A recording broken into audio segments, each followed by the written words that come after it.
ભૂપત ભાયાણીના વિશ્વાસઘાતને લઈને ગુસ્સે થઈ વિસાવદરની પ્રજા।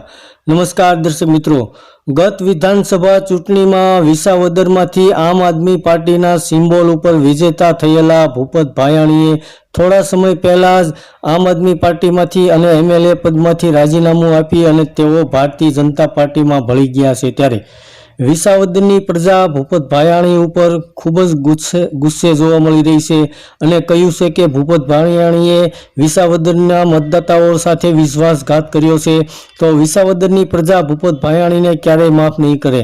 આ વિસાવદરની મતદાન ક્ષેત્ર એવું છે કે અહીંયા પક્ષ પલટુઓને ક્યારેય સ્થાન મળતું નથી, પક્ષ પલટુઓને ક્યારેય પણ ફરીથી વિજેતા બનાવવામાં આવતા નથી।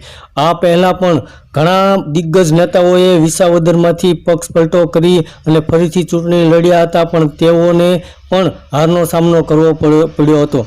તો હાલમાં વિસાવદરની પ્રજાએ જણાવ્યું હતું કે ભૂપત ભાયાણીએ પ્રજા માટે આમ કહીએ તો કોઈ પણ કાર્યો કર્યા જ નથી, તેઓ ફક્ત મોટા મોટા ફંક્શનોમાં હાજરી આપી અને વાહવાહી જ લૂંટતા હતા।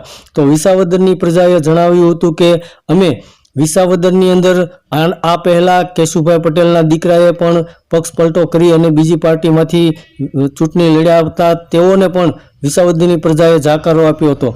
તો હાલમાં ભૂપત ભાયાણી ઉપર વિસાવદરની પ્રજા ખાસી મોટા પ્રમાણમાં ગુસ્સે જોવા મળી રહી છે અને વિશ્વાસઘાત કર્યાનો આરોપ પણ લગાવ્યો હતો।